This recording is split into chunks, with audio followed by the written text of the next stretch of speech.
no turning back. You take the blue pill, the story ends.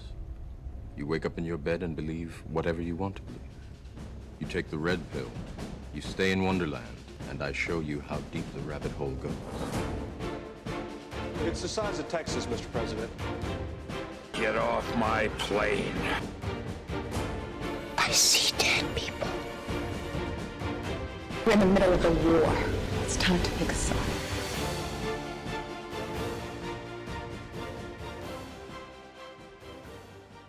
Welcome in to Season 3 of Duel of the Greats. As we already discussed in our opening episode, we are changing the format a little bit this season.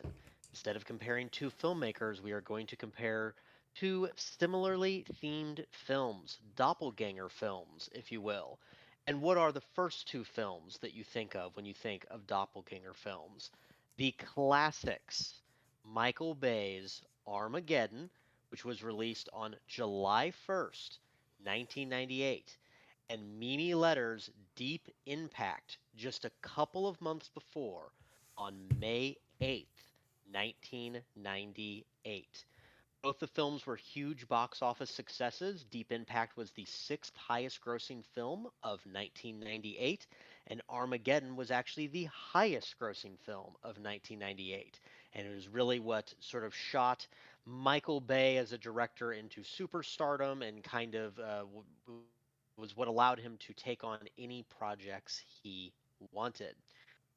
Tonight we're going to have, I'm going to be your judge, Nathan, and we're going to have Steve and Jeff go against each other here.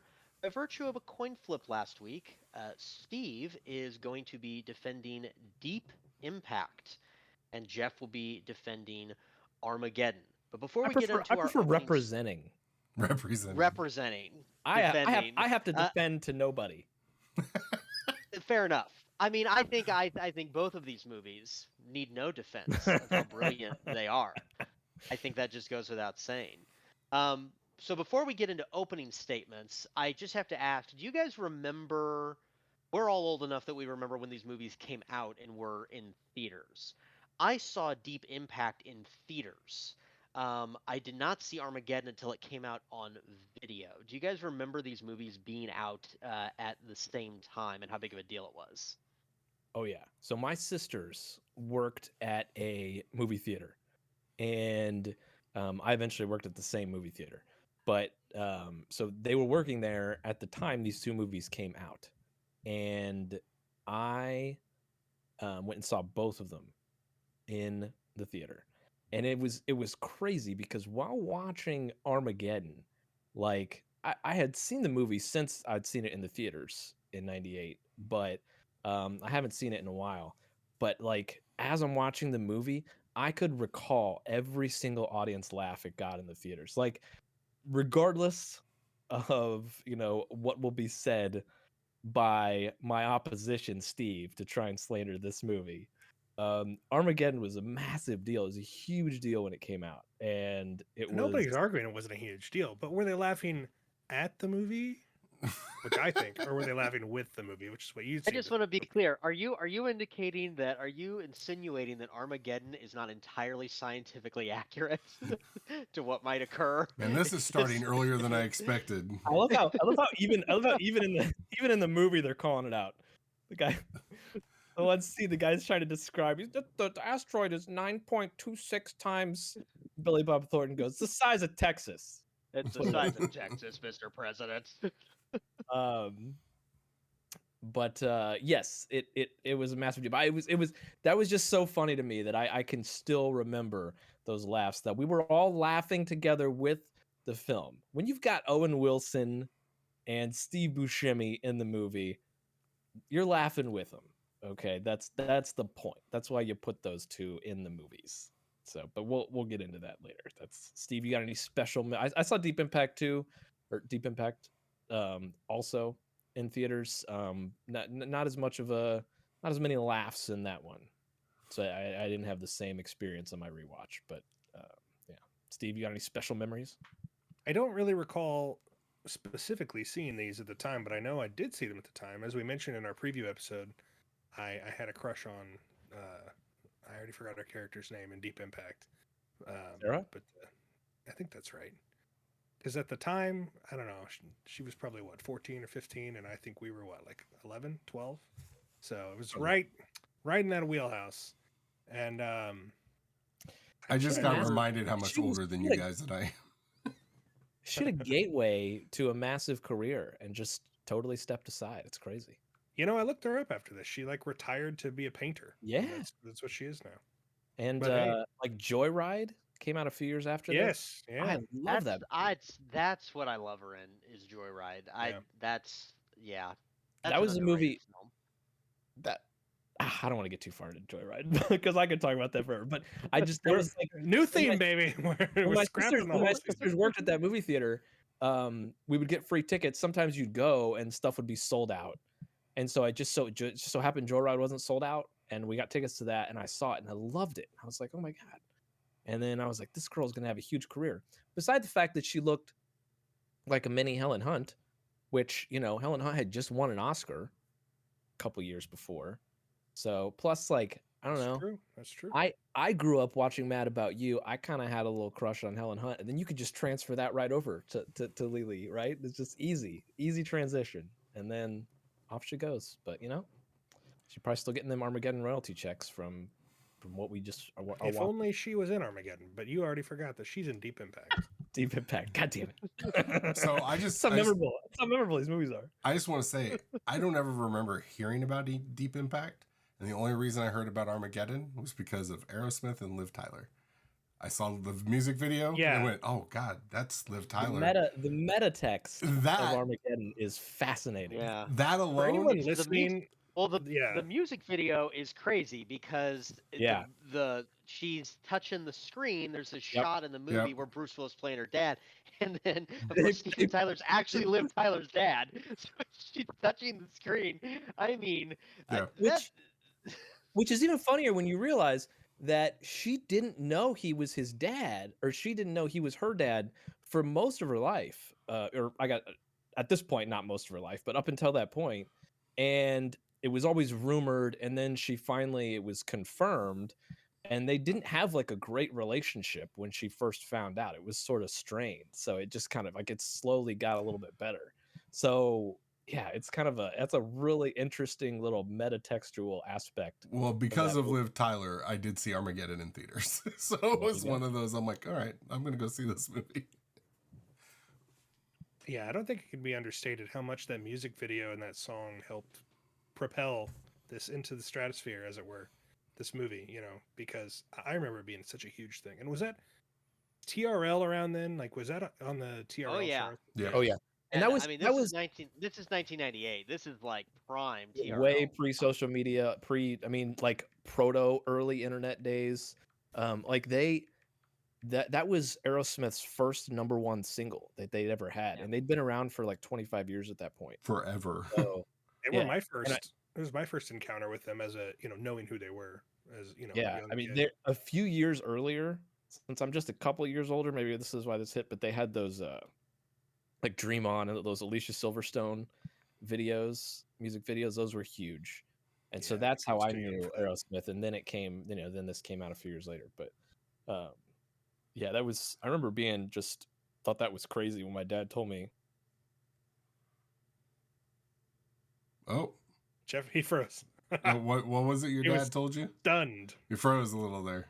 I was stunned when my dad told me that was the first #1 single that Aerosmith had already had, because those songs like Dream On and you know, Dude Looks Like a Lady, all that kind of stuff, Walk This Way, those were huge. I wonder if is Walk This Way, is that a Run DMC song? Yeah, that's from the 80s. Well, and it's but I mean, it was a theirs, popular yeah, song. so I'm just saying I'm surprised it didn't get to #1. Is what I'm saying. Yeah. So anyway, on we go. All right. Well, without further ado, I will bring this to I look at the docket, and I will bring this bring this court to order. And our first week will be Deep Impact v. Armageddon. And by virtue of my own coin flip, Steve, representing Deep Impact, you will have the opening statement whenever you are ready, good sir. Ladies and gentlemen of the jury, or rather, may it please the court.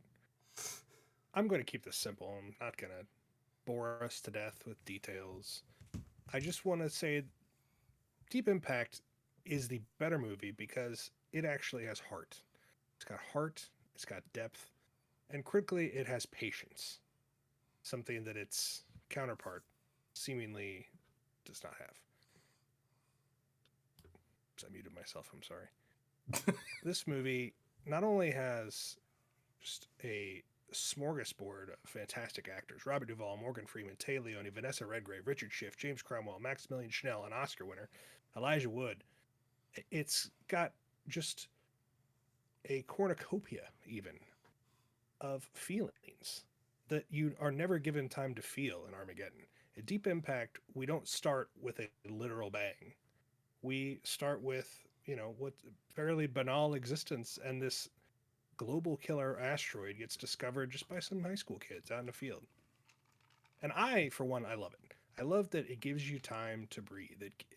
It builds up this world, which is our world, so it doesn't need a whole lot to really sink, put you into in an immersive environment, but you get to know some of these characters, and there's some time to build up what we're doing here. It's not, boom, an asteroid has exploded and killed the dinosaurs, and we're jumping right in. I think it's like 5 minutes or something before we get an explosion. And for a 90s action movie, that's pretty damn good. That's, that's restraint.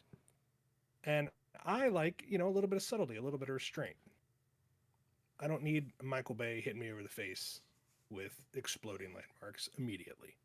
We do get destroyed landmarks eventually, and I think the fact that it's allowed to build up and breathe so much makes it that much more impactful when we do see that massive wall of water knock over the Statue of Liberty and, wreak havoc on the East Coast. We're not, I don't want to say bored, because Armageddon, for all its faults, is not boring, but we're not numbed. We're not benumbed by just this constant cavalcade of lights and sounds and actions and characters who we haven't had hardly any time to understand. They're cartoon characters. Bruce Willis literally tries to kill someone repeatedly who is his co-star within the first 5-10 minutes of this movie. And nobody really bats an eye. They're like, that's enough there. Will Patton pats him on the shoulder and as he literally shoots his coworker. Regardless, nothing silly like that happens in this movie. Instead, we're treated to an almost West Wing style walk and talk in the halls of power as this mystery of, what the Ellie is unraveled. I love that it takes its time to get going without dragging its feet. It doesn't have a pacing problem. I think it's paced really well. We get kind of almost a political intrigue movie before we even get to the action. And then it's also got one thing. I mentioned all the actors before, and I think the depth of the portrayals and just some of the work they're doing is way, way better than this movie deserves. This movie, admittedly, with its CGI, can sometimes feel a little bit like a made-for-TV movie from the 90s, which the director, Mimi Letter, is that what you said, Nate? I cannot pronounce her last name. I looked up the pronunciation earlier, and I think it's pronounced letter. And just real quick, just to interrupt, and I know I shouldn't be interrupting, this was actually a quick aside. Up until the release of the Twilight series, this was the highest grossing film directed by a woman. Oh, that is good to know. So there you go. Well, she became, I guess, famous. She was a big part of ER, and she was a TV director. So you can kind of see why it feels like a TV movie sometimes. But I don't really think that's to its detriment. I think that actually is a benefit. The dialogue, the characterization, those are the things that keep people coming back to TV week after week, not just sheer explosions and ridiculousness over the top action, even though we get some of that. I particularly like the acting in this. And there's one thing that Armageddon cannot even come close to touching, and that's President Tom Beck, portrayed by Morgan Freeman. He lends a dignity, a gravitas, just a sheer power to this film. He makes you feel safe, even though the world is about to end. He makes you feel like things are going to be okay, even when he's telling you that they're not. And that's not necessarily, I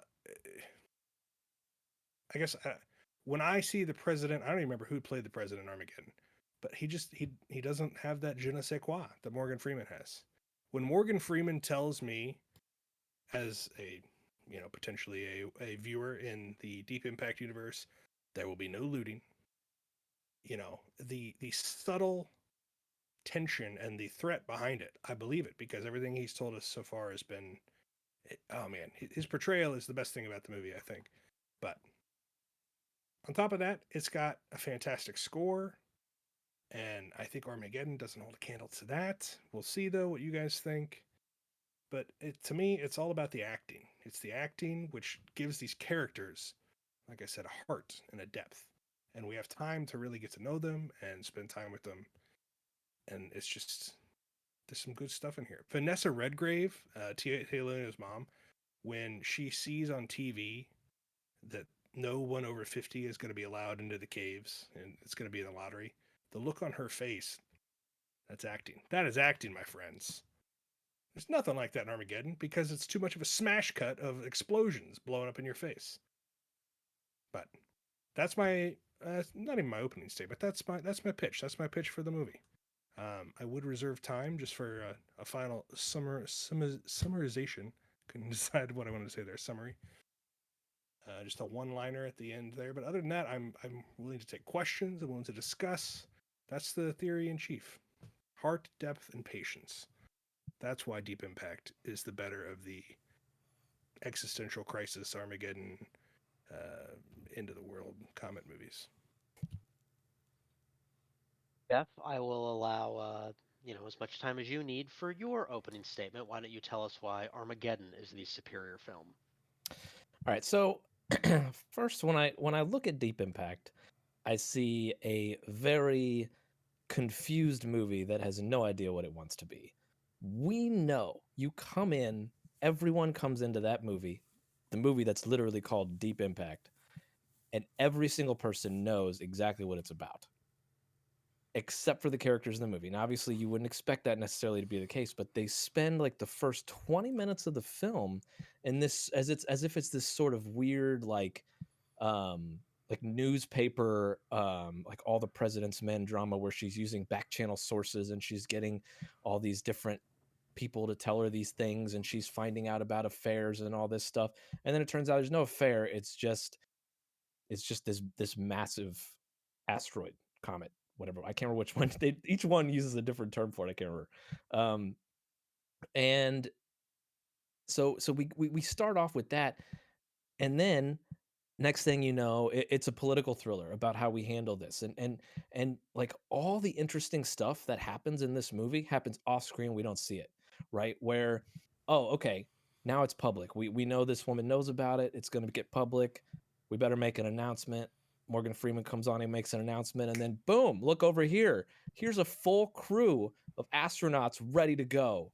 No, there was no mention of like, hey, we've been working on this plan for a long time. There was no like no behind the scenes sort of discussion of, hey, we've got multiple plans, or this is something that we feared, we've known about this for a while, so we got this crew together and this is why we got this crew. None of that. It's just like, here's the crew, and then you slowly get some information about them, and then all of a sudden it's a space adventure because now we're following the crew and they're out in space and they're doing all this stuff that is, none of it's really explained. Like, oh, we're going to put a warhead in the asteroid. Okay, let's go do this, I guess. And then that doesn't work. They got to figure out some contingency plan. And then by the end, we're back to Earth, and then all of a sudden it's a survival movie. It's chaos. There's people everywhere. There's all this stuff that's happening, and it's centered on these two kids who, along with pretty much all the other characters, with the possible exception of Taya Leone, have like basically no character development at all. We don't get any sort of change, any sort of idea of what these characters are about, or why they're there, other than like, hey, this would be nice to have a young love story. And again, just everything that all the presidential discussions, Morgan Freeman, the only time we ever see him is when he's in front of the camera, like the camera that's actually in the movie. We hardly ever see, besides the meeting with him and Taya Leone at the beginning, we hardly ever see any sort of discussions he has with his cabinet, any sort of anything where he talks about the implications of all this. He just comes on and he delivers all these orders to the American public and says, "Oh, this is what we're going to do." And then he coldly tells everyone, "Hey, we're going, that it failed. Here's what we're doing. We're going to the limestones in Missouri, limestone caves. We're going to have an auction or what's it called? A raffle, whatever, to get the people. Sorry, guys, tough luck. We'll see you there." That's essentially all we get. And there's like, it's Morgan Freeman, so he makes it, he does have the gravitas that Morgan Freeman has. But generally speaking, if that was the message we got from our president, I'd be super pissed. About it. And then you got, like Steve mentioned, all the great actors. We got James Cromwell, who's in that movie for like 8 seconds. What are you wasting James Cromwell for? What are you doing, Mimi Leader? What are you doing? All right, sorry, that I had to put that out there. Now, so we've got this movie that's just all over the place. We've got Armageddon. You come in, you know exactly what you're getting. This movie knows exactly what it wants to be. It knows exactly what it is, and it leans into it every single step of the way. It's full of ridiculousness and it's full of all this stuff, but it knows it is, and it leans into it. I mean, like the whole the whole Billy, we already kind of teased it, talked about it. The Billy Bob Thornton scene where they're trying to discuss the size of the asteroid and what it means, and he's like, "Sir, it's the size of Texas," and then just gets the well, what does it mean? What if it hits? And then it's like, well, it's a planet killer. Everything's gonna die. And it totally leans into it. Then you got the scene where you're trying to catch, or you're trying to get the team together, corralling all these guys, and it's all these comical situations, and you're going for, you've got Owen Wilson riding a horse on the backdrop of these being chased by these 2 military helicopters. And Michael Clark Duncan, R.I.P. Michael Clark Duncan, just running through roadblocks on his motorcycle, saying, "You can't catch the Papa Bear." I mean, this is fantastic stuff that we're seeing here. It's just freaking gold. And and then young Ben Affleck, right, just totally owning this just shitty, douchey guy role that he was just born to play. And he could play it now, man, that you don't lose that. You're born with that. And he has it, and they knew it, and that's why they casted him. And it was perfect, right? And I mean, just everything about what they were trying to achieve with this movie, they completely succeeded at. And even then, on top of that, they bring into the equation, like, they actually, scientific accuracy be damned. We're not caring about that. We're watching Armageddon, right? But they at least make an attempt to have some sort of process here, where it's like, okay, we get from A to B. They're like, okay, we know this is an asteroid. These are all the plans we've talked about. These are we've known about this as a possibility for a while. Here's what we're looking at. Okay, we've decided the best plan is to do the drilling. We've got this team. We can bring the drillers in to train them. Oh, wait, now we need to bring, like, this stuff would never happen, of course. You would never send a bunch of freaking oil rig dudes out to space. But at least there's like a thought process. We see the machinations of how this plan develops, where, as opposed to what I was talking about with Deep Impact, where just the next thing you know, oh, here's this astronauts are ready to go. The crew's all ready. Ship's all ready. Everything's ready to go. We're ready. We're taking off tomorrow.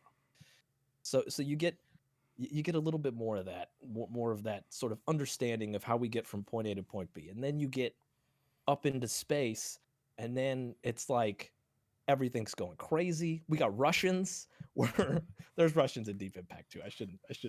I'll give them that. That both movies felt the need to bring in Russian cosmonauts, which I guess would make sense. But Peter Stormare is the Russian in Armageddon, and that's the difference, because he is awesome. The whole cast really is just great. But you got Peter Stormare taking a wrench, trying to get, like he's trying to kick off a car that's just flooded or something, and it's a freaking spaceship, and he nails it, and it works, and it's just like, oh man. And I remember, like I was saying, every single time, every situation, that got a big laugh in the theaters. It got a big laugh for Peter Stormare. And the only thing I shouldn't even bring up something I don't like, but I'll say I didn't necessarily like the Steve Buscemi character. Like, you put Steve Buscemi, who's an incredibly talented actor overall, but also a very talented comedic actor. You turn him into this gigantic asshole. It's a really weird, but it kind of fits with the Michael Bay thing. I feel like there's one of those characters in every movie that Michael Bay does. But you've got all this, and there are these moments, but there's also really good action scenes, really well shot, well constructed action scenes with good, for the time, good special effects. Haven't aged quite as much. But then there is a little bit of heart there at the end, right? Because you've got this relationship between Ben Affleck and Liv Tyler, which I believe is stronger as a movie relationship, much stronger than the Elijah Wood, Lily Sobieski relationship in Deep Impact. It's much stronger. It's just because there's really no development of that relationship. It's just like, hey, you can come with me in the caves if I get married in Deep Impact, and that's the way it goes. But you feel like there's really a connection there, and you get the understanding of where Liv Tyler and her dad, who's obviously the Bruce Willis character, their relationship and the ups and downs that's gone through. And then you get the fun, we've already talked about it, the fun meta text of Liv Tyler and her dad, who did multiple songs for the soundtrack, a soundtrack of which became this massive selling soundtrack with what we already talked about, #1 song in the country for how many weeks. It was a massive, massive hit. Armageddon wasn't just a movie, it was an experience. We experienced it, we lived it, and it had a much more profound cultural impact than Deep Impact did. Brandon, you even said you didn't even know about Deep Impact till we did this show. So if I may add that into the evidence. But finally, even the sort of in Deep Impact, right? In both these movies, anytime a disaster movie, you're gonna have like the noble death scene, right?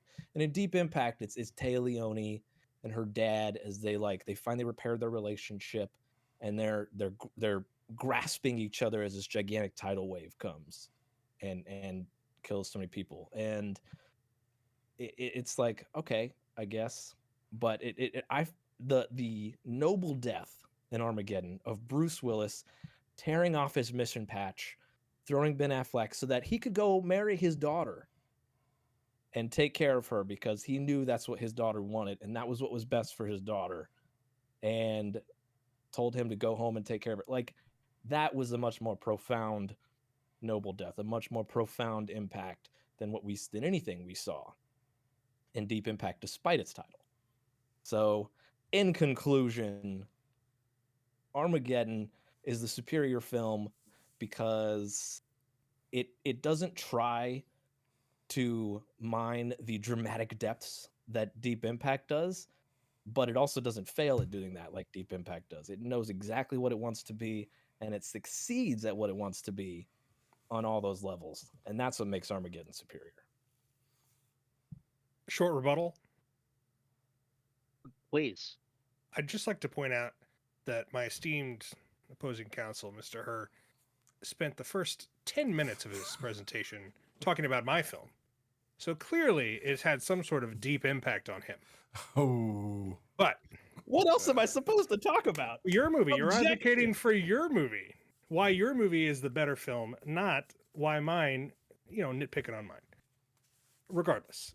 No one said you couldn't nitpick. And you did. I nitpicked, but I didn't spend the first half of my presentation talking about your movie because it has plenty of things that, pump it up, shoot it into the stratosphere, so to speak. Regardless, I just want to address a couple small points in there. One, your chief complaints seem, especially about the beginning of Deep Impact, are, we're getting to know all these people and we're taking too long and we're looking at all these things. That's called pathos. That's storytelling. It's getting us to care about those. We don't know him though. Elijah Wood is the first person we see, and they find the thing, and we don't see him for another 25 minutes because we're with every other character. No, you're not. You're with Téa Leoni the whole time, and you're with other characters. You're right. Thank you. And other character. You get introduced to the president, but you're not with him. You're not understanding anything about the president.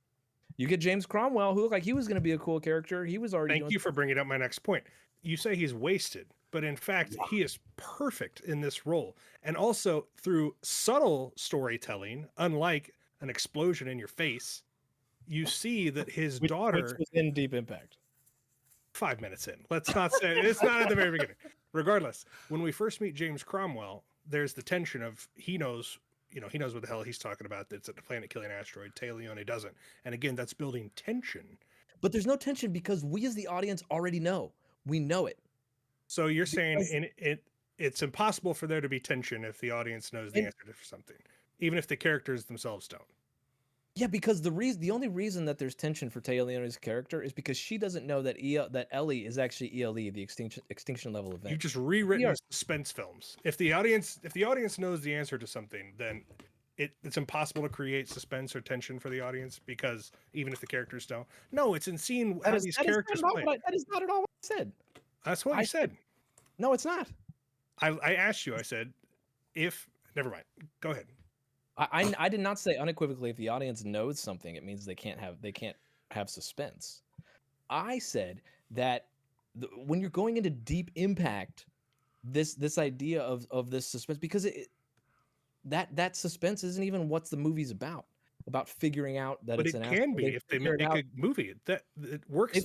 They figured it out like 10 minutes later, and so it's already gone. But any suspense they're trying to create is just nullified by the fact that we already, and it's not even because of something that we find out that was revealed in the movie. A lot of suspense films, stuff that the audience knows is given to them in the movie, and they figured out. There's nothing that the reason why I say there's no suspense because the audience already knows is because we come in knowing it's gonna be a fucking asteroid. We know that. Sure.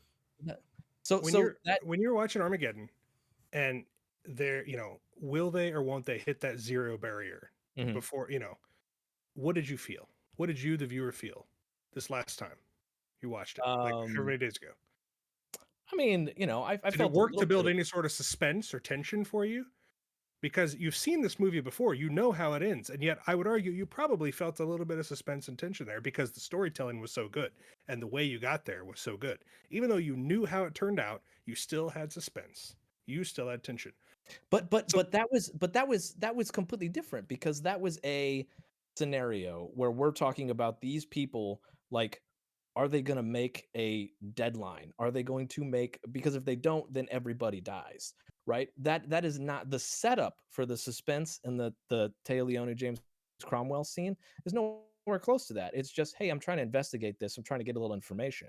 We've seen those scenes a million times, and we know they're going to beat around the bush. They're going to do whatever. And then maybe she comes away with nothing, or maybe she gets some little tidbit. Sure, the stakes. You're talking about the degrees of tension and degrees of suspense, but the underlying principle is still there. You, the audience member, know something's going to happen, and yet still the way that they told the story was compelling enough that you felt tension and you felt suspense. I would argue that's exactly what's happening there. Regardless, you got me off my point about James Cromwell. I would argue that you're wrong. Fair enough. We'll let the judge decide. I would argue you say James Cromwell is wasted. I thought he did an excellent job in the limited amount of time he was given, but also, again, to be clear, I think James Cromwell did an excellent job as well. He was probably the best part of that movie. We can all stop jerking off James Cromwell now. He's going to be fine without us. I would like to continue with this. Babe came out the same year. That'll do, Pig. That'll do. All right. But what I'm trying to get to is a subtle thing of storytelling in that film, in that shot. I don't know if you guys noticed it, but Téa Leoni meets him on a pier, right? And he's got his boat there, and his granddaughter's playing in it. Did you see what was loaded in the fucking boat? No, because you were too busy waiting for explosions. It was all the insure. I take it back. I shouldn't have resorted to ad hominem attacks. She also noticed the same thing when she was meeting Morgan Freeman as president in the back of the fucking whatever building that was. There was also multiple boxes of insure drinks. I take it back. Yeah, you better. But anyway, I thought that was a nice piece of subtle storytelling. It's like he's preparing. He he's going to get out of town anyway. So we got way off track, but those are a couple of things I wanted to talk about in your rebuttal. Do you have a rebuttal to my rebuttal? I'm sorry, I'm stepping on the toes of our esteemed. I mean, I basically just rebutted your rebuttal, but it was more of. Let me. Can I ask a question, gentlemen? Can I ask a question? Can I say one more thing? This isn't my closing. But one more point. Can I finish? I do want to concede. Armageddon it's fantastically entertaining, and there are some great moments. The Michael Clark Duncan, the montage of getting the crew together. great stuff. There's some great lines in it. Deep Impact also has great lines that I think a lot of people forget. Gus Partenza, I wonder why. when he's explaining to the child at the party, all this scientific details. Just Jon Favreau, by the way, another excellent actor that I didn't even mention. He's, just burying this kid with scientific data, and the dad looks at her and is like, "Gus, she's 7." Like, come on, that's a great line too.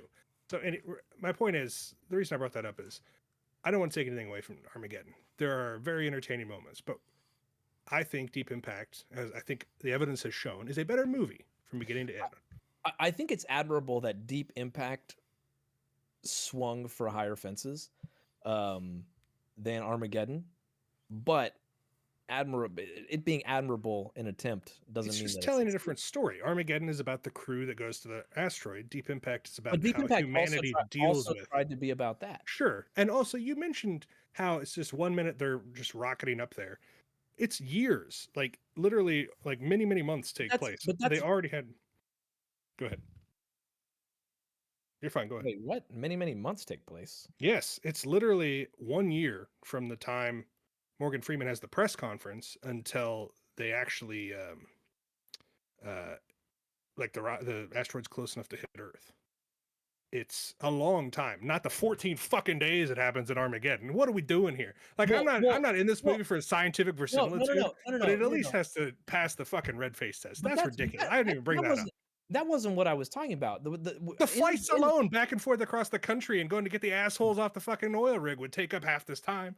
And then I agree. That's completely unrealistic. But like I said, I proffered that. I allowed for that because it makes it entertaining. But what I was talking about with Deep Impact was when Morgan Freeman has that press conference to reveal it, he just all of a sudden he turns and there's this crew that's all ready to go. They've been preparing, but we, the audience, are just now seeing that this was happening in the background. But I know, and I'm not saying that they weren't preparing. I'm saying that the interesting stuff, which is like the preparation, how we get there, to you, interesting to you. Plan, that doesn't. It's clearly interesting to somebody because that's all Armageddon. Yeah, and at the box office, more people went and saw Armageddon. That's indisputable. But Armageddon they're telling the story of how that happens, where Deep Impact is telling how does humanity react to this. Not necessarily the how-to of how they actually do it. But see, they also try and tell both stories, and that's part of the problem with Sure, they tell a little bit, but overall, it's telling a different story. They tell enough to be like, okay, are we going to get more? And then we don't, and then it's like, okay, I guess I just accept this. And it's in a movie that tries to be as serious as Deep Impact, I'm less willing to accept cutting those corners than I am with Armageddon, where they're chasing everybody down across the country and getting up to an asteroid in 14 days. Just wasting time. Those 14 days are just ticking by as they're flying helicopters across the plains, chasing down Owen Wilson. Which, does he contribute anything to the whole goddamn mission, by the way? I forgot that he died so soon.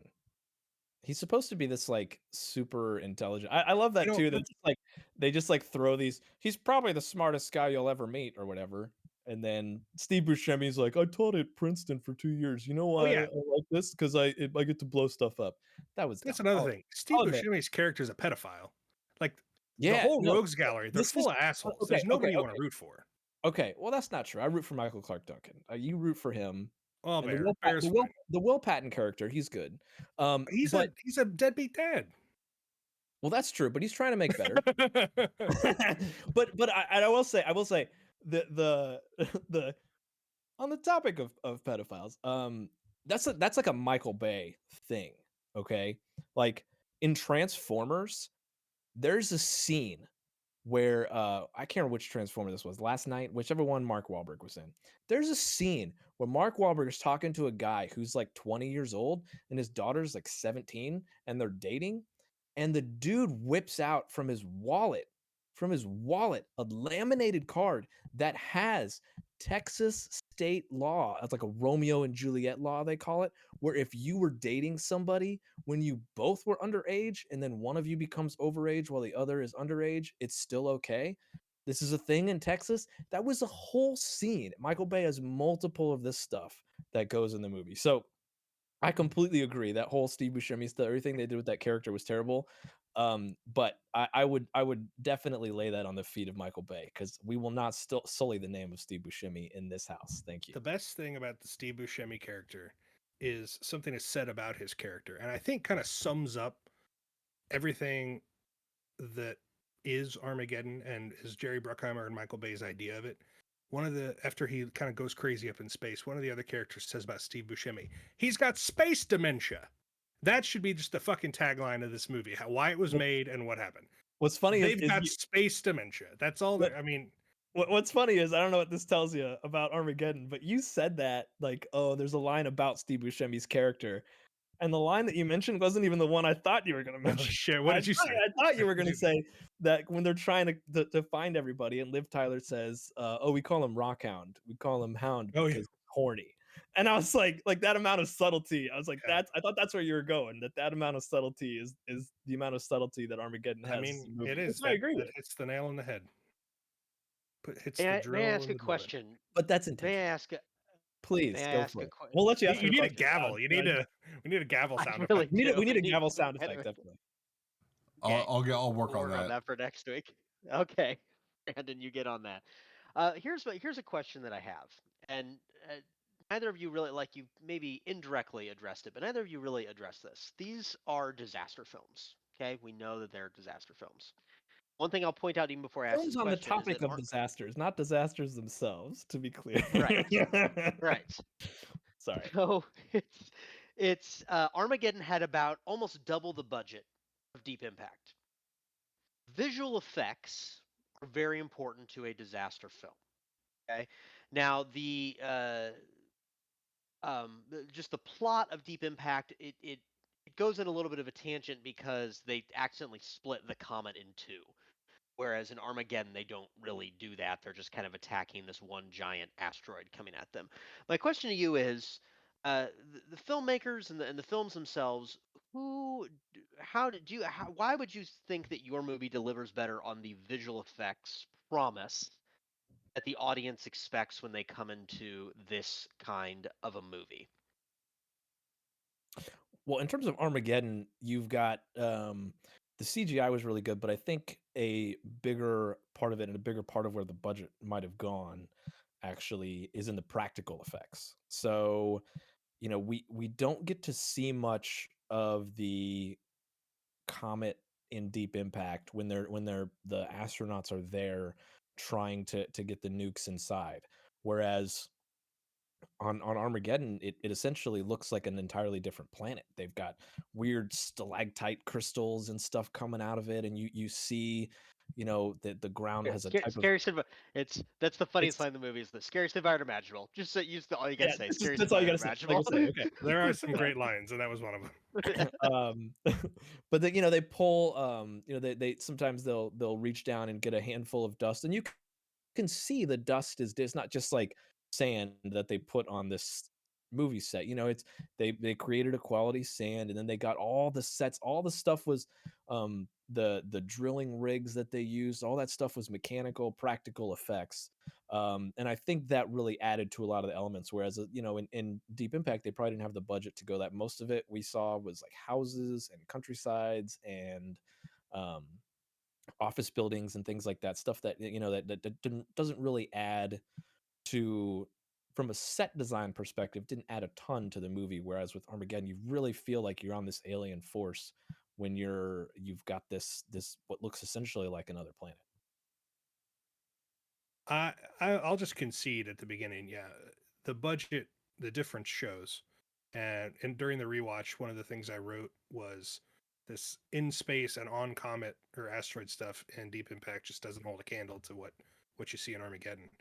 I think, and I wrote this in my notes too later, I think what they did was they saved their CGI budget for the towering wall of water, the tsunami. And to me, that's the most iconic image from that movie. That's what I remember the most. And I would argue, I am arguing, in law school, there was one crutch that I would always say, don't say I would argue, just argue it. But I think the fact that it is so restrained, Deep Impact is so restrained with its disaster images up to that point, we've not really seen much. We've seen a space shuttle get ripped apart, but I don't think if I remember right, I don't think we've actually seen much in the way of explosions by the time that tidal wave hits. It's that much more awe-inspiring, that much more devastating to see. And I think that tidal wave still kind of looks decent. It doesn't look good by 2024 standards, but I would say decent. Whereas Armageddon, you're hit with a lot of quantity of explosions and disasters. You know, we see Paris ripped apart, we see New York ripped apart. Very haunting image of the Twin Towers, also, which was my first time rewatching this since. Both it came out. movies had a shot of the Twin Towers. Yeah, that was some rough shit. My kid actually said, "Hey, they're not going to show like anything with the towers, right? They'll probably edited that out, right?" And I went, "I don't. No, Oh, nope, there they are. There they Both are. movies. Nope, there they go. It's in there. It's in there. But I think I said this earlier. I'm just numb by that point, especially by the end of Armageddon. There's so much we've seen, so much action wise, that the disaster stuff itself, it's almost just like, oh, it doesn't really register. It's too much. Yeah. Also, why does the Warthog or whatever it has have a fucking machine gun? Why do they need a machine gun on an asteroid? Do they ever address that? No, it's dumb. I suppose, like space bats or something. You never. Because Michael Bay. Because Michael Bay. For a movie whose pacing and editing is just, it's so chaotic and fast for the first hour and a half of that movie, the climax just drags on forever. Yeah, it's like a 2.5 hour movie. It's long. It's stunning. For like an action movie. The pacing is just terrible in that movie, I think. But anyway, that was beyond the scope of your question, Your Honor. Should we get a wig? Should we get like a British wig too and rotate it around? Yeah, and a robe and a wig. We'll do that when the next person's judge, I think, would be. No, I think we should pause recording right now. You go. You go buy a wig. I don't have one on me in the house, so I probably have it's to go in the other room. Give me a minute. Right. Okay. Well, you know what? I didn't know what I was expecting. I feel like you've what you got made very, very.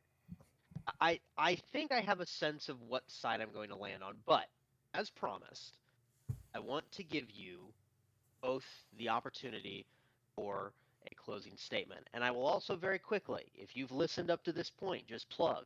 At the end of this episode, we are going to spin the wheel for the next episode and reveal those films and who will be arguing them. So stick around until the end so you know what to watch for next week. I will follow my coin flip from earlier, and Steve will again get the opening statement, whereas then that case Jeff will get his final closing statement. Then I will tell you the film that I have picked, and I could still be convinced at this point, so don't think it's all lost for either of you. Okay, Steve, go ahead. Well, I don't think there's anything I'm going to say at this point that will convince you, but I'm going to sum it up. This movie, it's a choice. These pairing of movies, it's a choice. Do you want spirit or spectacle? A beating heart over bluster and bombast? Or actors or assholes? Those are your options. Deep Impact is the obvious choice. Well, I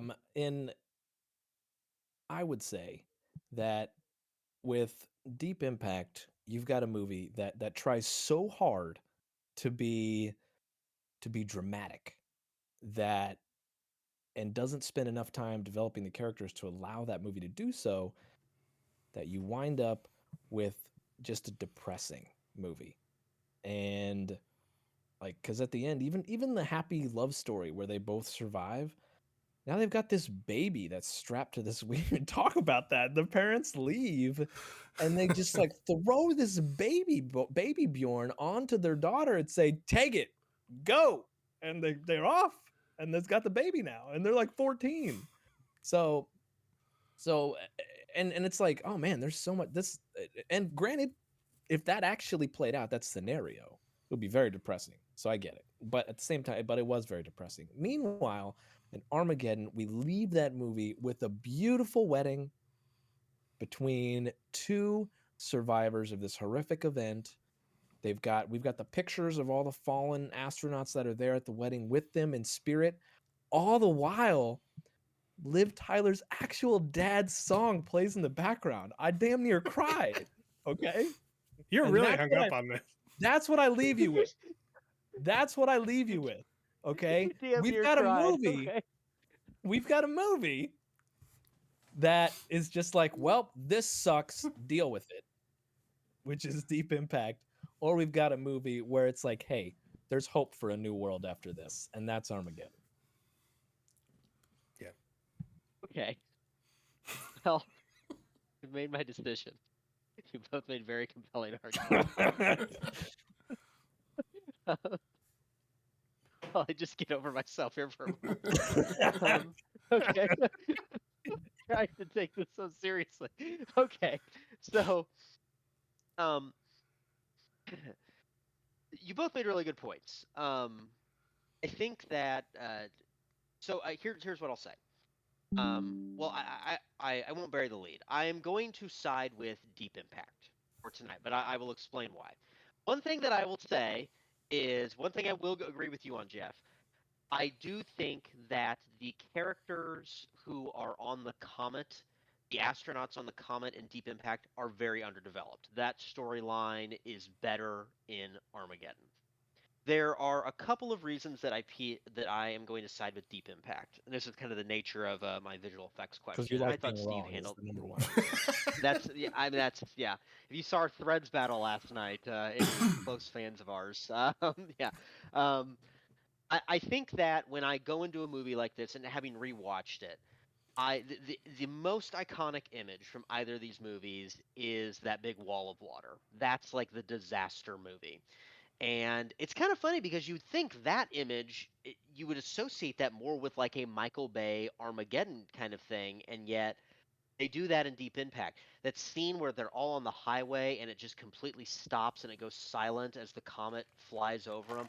That's like disaster movie stuff. That is like this. That is really the purest example of the disaster movie genre. I also something that neither of you brought up that I was wondering maybe Steve if you would bring it up, but I'll bring it up. I don't know if I'm allowed to do this as the judge, but I'm doing it. I'm making the rules. um, there's my favorite scene in either of these movies is a Richard Schiff, who it's funny Steve brought up The West Wing earlier. He plays Toby Ziegler on The West Wing. The scene where they're going into the caves and Elijah Wood stops and he kind of gives him this look and they realize that he's going to go back for this girl.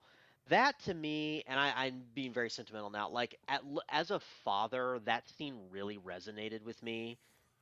Probably more than any of like the father-daughter things between Bruce Willis and Liv Tyler and Armageddon. Where he knows he accepts that his son has made a decision and there's not anything he's going to be able to say to stop him, and he starts to take off his watch And he doesn't and even she's try like, to "What are stop you him at doing?" all. And he goes, "I'm giving him something to trade, is what I'm doing." That to me is one of the more powerful character sequences of I think the most of either of these films. And for me, Armageddon, that's spending an entire movie trying to develop this father-daughter thing. I think that one moment in Deep Impact between those two actors is more powerful than anything that they develop in Armageddon. So small moments like that, and then just again, surprisingly, I can't believe I'm saying this about the non Michael Bay movie, but that disaster sequence in the comet, that smaller comet actually hits the water and creates that giant wall of water going over cities. That to me is the pure disaster film. So week one, I have rendered my verdict, and it will be Deep I Impact laid out a much more is compelling the argument. winner. I'm curious. Did you make your decision after rewatching them or after our arguments? Had you already kind of I will decided? tell you, I will tell you, rewatching them. So I'll be honest, I went into week one thinking Deep Impact is the better movie.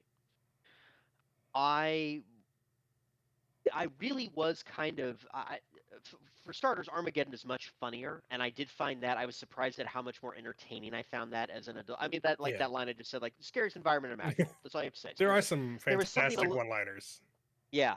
There's something about Armageddon that is generally a little bit more fun, and I was surprised, because you kind of go through like it when you're a kid, then you go through these cynical things where it's a bad movie, and now we're in our 30s and we can just have fun with a movie, and I had a lot of fun watching Armageddon. Um, so I kind of came into tonight waiting to be convinced, and again, I think you both made really compelling arguments. I just think that sequence with the wall of water, that's what's good. There's no shot in Armageddon that is as iconic as that one from Deep Impact. And this is about disaster movies. Not even we talked about with the hand on the screen. We talked about it. That's so you're saying that I should use an image not from the film, but an image that is partially used from the film, but is actually a music video. It was in the movie. Objection. Objection. A tenth of a second, it was in the movie. It's like no, it's in the movie, but the image that we're talking about is her hand, and Steven Tyler is on the glass, and that's not in the movie. That's in the music video. The meta commentary in the movie. It still happens in the movie, but what makes just because it of a different face, but what makes it cool is the meta thing that then they made the music video, and it was Steven Tyler's face on it. That's why you remember it was that still shot. a good shot. Do I have to hold you in contempt of court? I have rendered my Caliph. verdict. I'll tell you what I think is silliest about your verdict, Judge. Okay. Oh. The scene. Okay, the scene where he's given the watch. That just like totally took me out of. He's like, I'm giving him something to trade. I'm like, oh, we're already in bartering system now. What are we like? That was such a weird thing to say in that moment. No, it's not. It's he not. doesn't They've been know. building it up. Absolutely, it is. Absolutely, They've been 100%. building it up. You don't know what currency's gonna be like, and Exactly, he like, doesn't either. So what does he think a watch is gonna do? But what is it gonna hurt to give his son to Yeah, just it's better say than like, nothing, and he has nothing else on. Yeah, it's better than I nothing. had forgotten about that, and I thought he was gonna say, you know, hey, it's something that he'll always know that we're on the same time or something like that. And I was like, okay, that's gonna be a really emotional moment. And no, he says we're gonna give it to fucking trade. Like, okay, sweet, thanks, Dad. Thanks, Dad. Like, hey, could have given me like a big parting moment, a great hug or something, or been like, hey, don't always remember me by this. No, take my watch and sell it for when people are eating other people. Because He's a practical guy, Richard Schiff. What are you upset about? And you're telling me that moment is more poignant than Bruce Willis. You're like, oh, he recognized his son is going to go with his daughter. Bruce Willis makes that choice and says, no, you are going to be with my daughter because my daughter's more important than me. I'm sacrificing my life for this. Richard Schiff gets to go off in the cave. He gets to go live. That's not apples to apples. Spurgeon Tanner, the Robert Duvall character, sacrifices himself in the exact same way, essentially, as Bruce Willis's character. I know, but you didn't even mention him. You didn't compare Robert Duvall to Bruce Willis. Nate compared the relationship between father and son to father and daughter. That's true. But I'm not comparing that moment. I'm comparing the build-up. You did. And the You did compare the moment. You compared the moment as a payoff. I'm saying that moment is more compelling to me than any moment between Bruce Willis and Liv Tyler and Armageddon. Yeah, because Bruce Willis and Liv Tyler's relationship doesn't even feel like a father and daughter. They spend half the movie apart, like millions of miles apart. Of course, they're not going to be any together. They spend the whole time tearing down their relationship so that they can build it up in the final moment. You're telling the judge his feelings weren't valid. That's what I'm hearing right now. You know what? Tell you what. Brandon, spin the fucking wheel. Who's the judge? Hold on. I want to get a pizza, Jeff. Hold on. Before I gotta, go ahead, Brandon. No, you go first. I just had a process question about this. Are we going to do it so that like the judge can't be the judge the next week? Yes. Like, because I can eliminate him from the selection. At some point, one of us is going to have 4 judgeships first, right? And so we're gonna have to eliminate at that point. Yeah, that person from the wheel. I was also thinking like you don't necessarily like we would have to spin the wheel for next week, but you don't necessarily have to spin it for any week after that. Like whoever the judge is next week, then the following week it's the other person. We just rotate around. Yeah. So I have some producer notes on both of these movies. We kind of talked a little before we started, so I've got some things I want to get off of my chest as not being involved. Please. I want to say first, in regards to the shot of the wave, the most impactful shot in that entire movie for me was Tia Leone and her dad on the beach, knowing the waves coming and watching the water literally get sucked away from the beach. It comes. Yeah. That's the best part of the whole movie for me in terms of shot. That was a cool little effect. And that little part in their relationship was the only relationship in that whole movie I gave a shit about. Like I didn't care about anybody else's relationship in that movie. They didn't really build like Duvall's character Minjinsey's had a wife. Virgin Tanner. Remember his name. Anyways, and mentioned he had a wife. You see him talk to his son for two seconds. His loss doesn't mean much to me. The guy that got blinded, like, okay, yeah, as a dad, the shot with the son knowing, and he hears his voice, but he can't see him a little bit.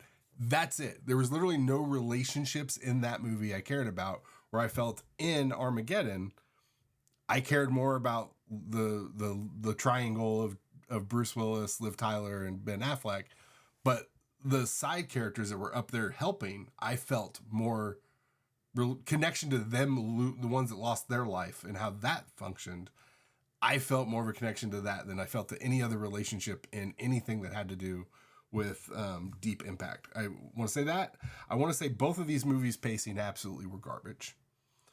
From the second Armageddon started, I was just like, everything's happening all at once. What is going on? Too fast. What is going on?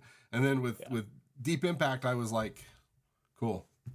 Is this a drama movie? What am I watching? Like, it didn't feel and it jumped around between characters so much you couldn't really, like I said, grasp, for me, a relationship with any of the characters. Steve, sorry to interrupt. I just, in regards to that, like, the comparison I was making in my head is, which is kind of funny because one of these movies came out in the same year, but Deep Impact is Shin Godzilla to basically Armageddon's Godzilla 98. Or you could even say and in terms of or even like the first Godzilla King of the Monsters remake movie in 2014, even that, like, the difference in approaches towards the same event I thought that kind of parallel was kind of funny.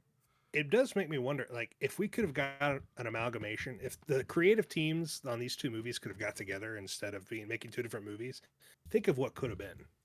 I mean, it could have been one of the greatest movies of all time. I feel like a situation where you're in the present of, holy shit, things are happening, with the flashback sequence type stuff of how we got here mixed in with it as the bad shit's progressing to help you. I think if they layered it that way, I might have liked it a little bit more. But both of them, like you said, if there was like a combination of these two where you got a little more of the expanded story of the people from Deep Impact while the bad shit was happening in Armageddon, felt like it. You could have Morgan Freeman and Billy Bob Thornton was his chief of staff, and they're bickering back and forth. I would watch that.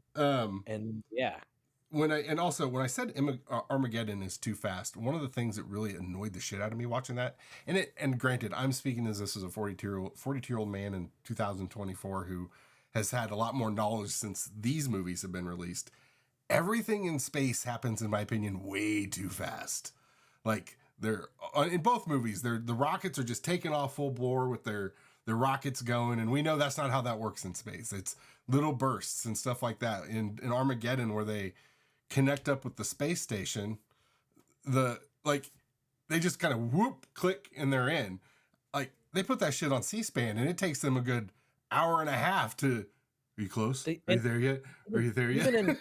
It's like, even in movie form, like Apollo 13. I mean, that took like 20 minutes when they connected in Apollo 13. Right. And that movie came out before these two. My last two things. So I see your point there. My last two things. I feel like the Elijah Wood's character. So at the end of the movie, they're near Virginia Beach because there's a sign, like a highway sign that says Virginia Beach. He was in Missouri, and in the span of 5 days, the geography he left Missouri. Yeah. And got into Virginia Beach, and then started going. I feel like they lost track of its own timeline. How did he even get back to their house? They lived in a desert too at the beginning of the movie. So yeah, they did not live in Missouri. And he fucking rode his bike. Yeah. I mean, did they show him getting on like a bus or something? I don't remember that. He was like riding in a car with people because he bartered that watch that was I thought also was going to be a very sentimental thing, and then it was like, barter with this, and I was like, nobody's going to give a shit in that situation. No one is going to help you go towards the problem. And that's what I was wondering. Why are there people going towards the problem in the first place? Right. Why is anybody headed that direction? And then I also kind of feel like at the end of Deep Impact, they kind of just forgot about the people in the spaceship.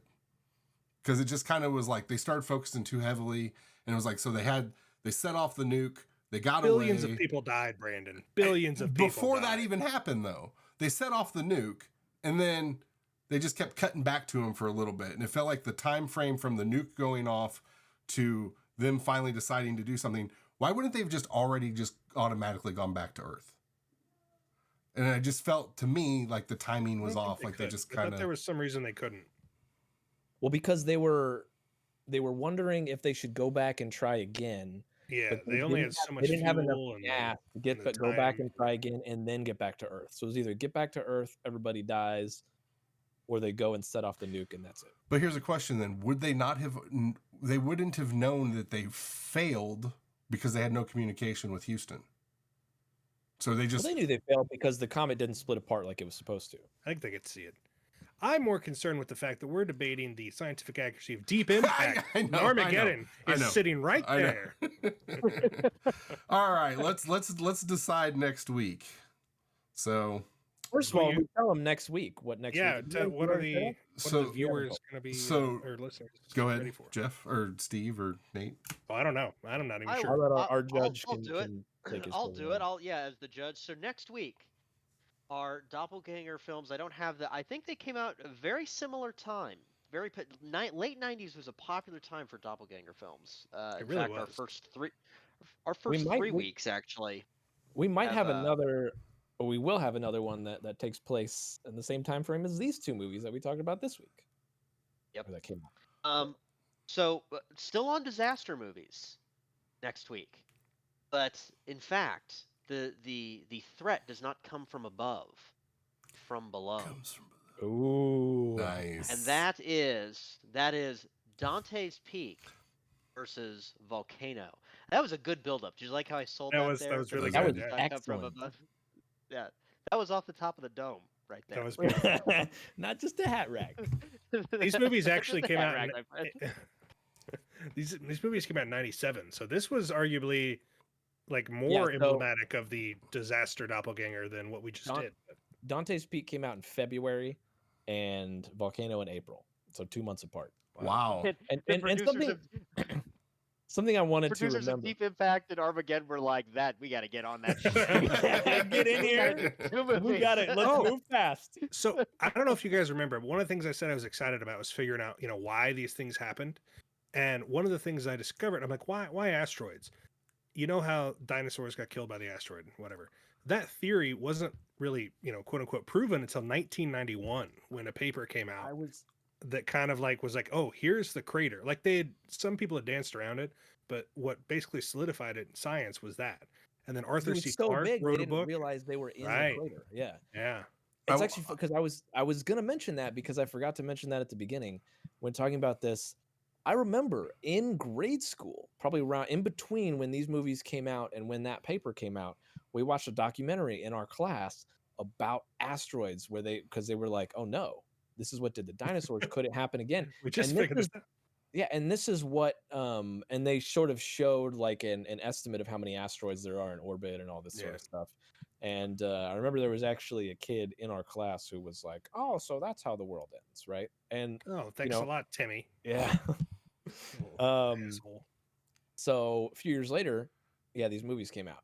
And so I in terms of why they did, that was definitely a hot button thing because that was new discovery. Yeah, it was on the tip of the tongue. Arthur C. Clarke wrote a book called Hammer of God that Steven Spielberg bought the option for.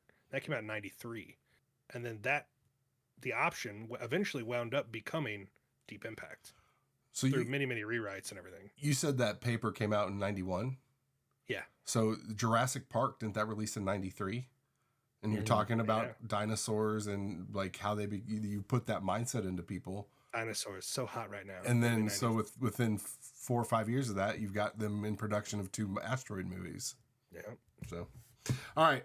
Dinosaurs were real big in the '90s, weren't they? All right. No, they were dead. Sorry. So we got Nate has been eliminated from being choice to be a judge. So Steve and I. So judge, who's it gonna be? Let's sit here and the winner. I have not. Go ahead. No, go ahead. I'll sit here and just keep pushing. I was just gonna say I have not seen either of these movies, so this will be interesting. All right, the winner to be judge. Jeffrey. Jeffrey Huzzah! wins. You have to be an unbiased and impartial jurist. You cannot let today's loss, this devastating loss that reflects upon you who would- personally, who you would cannot he- let it. I can also not let a preconceived notion come in and distort my view. Oh, Of a- in of an that- entirely in that compelling hype- argument. In that hypothetical situation, Steve, Especially because who I would he haven't seen punish? both these Jeff movies. or Nate or you? Who would he be punishing? That's a good point. I don't know who's more pissed at All right, well, more pissed at me. Find out next week. so Okay, so now you got to spin for the movie. okay, so but how did we do this last time? Was it? Did we? So, who am I spinning for? I decide which movie goes first, and then you put Steve or Brandon and Nate. God, I'm Steve and Nate in the wheel, and then so I'll pick the movie first, and you put them two in the wheel. No, we did. The wheel had the movies. Oh, did it? And then we picked who went. Okay. Yeah. So why don't we just standardize this and say whoever is the older of the two? What? We'll I go think first. Goes first? I think so like spin it, whatever the movie is, it's Jeff. I thought the 'Cause way he's the older. I just throwing this out. I thought the last time we did it was picked as Steve, and then I picked. That's how- yeah, that's how I Nate did it. spun to see who Nate- Steve got. That's right. Yeah, you did. Nate said Steve, and then Deep Impact was what you spun. All right, But like, why did he pick me? Why are we overcomplicating? because the judge picked whoever. So in this case, Jeff was the judge. He gets to pick Okay, who. Okay, so Jeff picked. All right, Nate goes first. Nate? We made Spin it. Okay, I'll go first. All right, here we go. So you're spinning for me. You're I'm spinning. spinning for you. We should also maybe add like a defer option. No, this is already so complicated. All right, We've lost Nathan. 2 subscribers. I'm going to already. ask you what I asked It's Steve. like- I'm going to ask you what I asked Steve last time. Do you have a preference? I tell you what, I I've have never spun. seen Dante's Peak, and it has been so long since I've seen Volcano. I'm pretty impartial on this. I don't have a preference. You have Dante's Peak. Yeah. So That's good. I wanted Your Volcano problem. anyway. I love Tommy Lee Jones. He's one of my favorite actors. Who doesn't? so Steve got 2 movies he liked in a row. Yeah. So next week, And I think Might be his downfall in week 2. Who knows? I do think also wasn't Dante's Peak the more successful commercially, successful film also, just like Armageddon. Good question. I don't know. We Stay can tuned. Look it up. We can once talk about again. it next week. Yes. I like of the 2 that we did this week, Armageddon is the first one that jumps out as like a cultural touchstone, and Dante's Peak is the first one of those 2 that jumps out at me. Because Volcano, maybe it came out second, but Volcano seemed like the ripoff. That's just my recollection of it. Now because who's I'm got 30 years preconceived ago. All right. Well, that's in the bag, folks. That's episode 1. We'll be back episode 2 next week. I'll be judging. Nate will be doing Dante's Peak, and Steve Volcano. So that'll be fun, folks. Tune in next week, and we'll see who gets to take home, or we'll see who wins that trial next week.